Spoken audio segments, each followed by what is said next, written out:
Fred and I decided that going to all 4 towns in one day, a little bit too much for us, so we're going to break it into a few days. Historic Old Bisbee is a cute little town. We're going to show you around to just a few areas.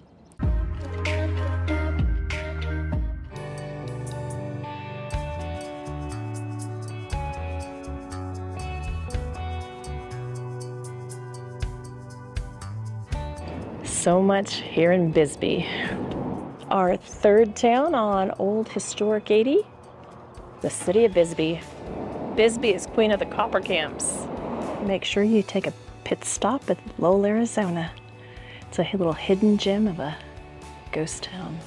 Do you remember when Dr. Pepper was only 5 cents? You could stop in at this Shell station and get gas for 34 cents a gallon. In an alternate universe, we could shoot a game of pool at Old Lady Picker's. I like to shoot a good round of pool. Need I say more? Historic Lowell, established 1880s. Whether it be Bisbee or Lowell, it's definitely worth driving through if you like classic cars and old buildings. I believe that just might be our next van. There's even somebody inside working. We can catch the Greyhound Bus right here in Lowell, Arizona at the Texaco station. You better mind your P's and Q's because the Lowell Police Department is right here in the corner. They frequently patrol the town.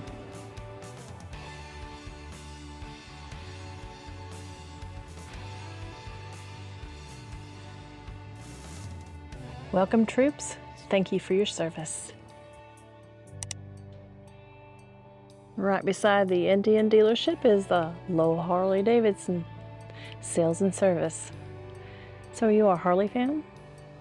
Or are you an Indian fan? Need a hat? Let's shop at Claudia's. We can get a hat from Paris or New York. There's somebody in there working out. Appears the Lowell gym is still available for workouts. Well, let me tell you a little secret about the Thirsty Lizard. It's out in the middle of nowhere, Bisbee. So be prepared to drive a little ways out of the city. It's not a long distance, but it definitely isn't close to Main Street. Another little bit of information about the Thirsty Lizard. It's closed on Tuesday and Wednesday. Can you guess what day we are here? So we parked in front of the Thirsty Lizard. We were getting hangry, and a Snickers just wasn't going to cut it. So we made a sandwich. Now we're ready to go again. There's Fred's favorite, Jack Daniel's Tennessee Fire. So we have no recommendation of the Thirsty Lizard Bar and Grill.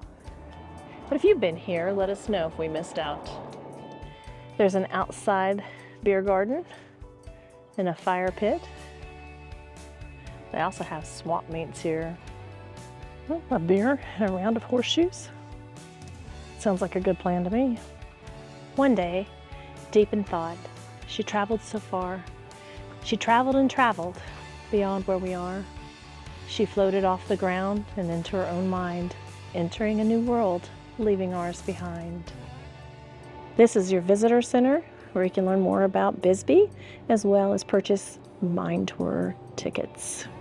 Make sure if you step in here to write down your name and where you're from.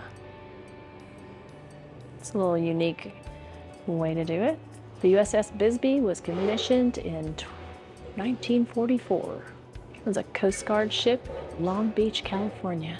Personally, I have no desire to go inside of a mine, but here are parts of the mine. It's about as close as I want to get. I'm not sure why I'll go into a cave, but have a little bit of the heebie-jeebies to go into a mine. So you can get your battery lights here, your helmets, head off down into the mine. Your last tour runs at 3:30, so if you want to go to the mine, it's about an hour long, and good luck to you. Well, no worries. If you go down the mine, it's a no accident zone. It's been a no accident zone since May 18th, 1926. I feel safe already. However, if you want to go down with me, I'd go. This reminds me of Indiana Jones. We could hop in the cart and run down the tracks. Maybe I'd go in after all. The more I investigate, the more fun it looks like it might be. We just hop on this little train and take the tracks on down. No one told me I was going to get to ride a train. Now I'm intrigued.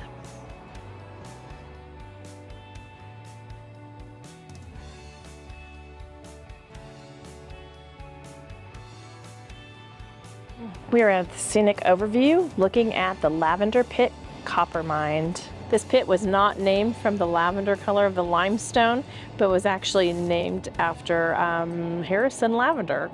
It's 4,000 feet wide, 5,000 feet long, and 850 feet deep at the max point. They dug this pit in search of copper. Of course, they found many other items, such as granite, sulfide, limestone, and much more. This is a memorial to the valiant warriors who made the supreme sacrifice in defending the freedom in World War II. Maybe a big area of ground, but there's no overnight camping here.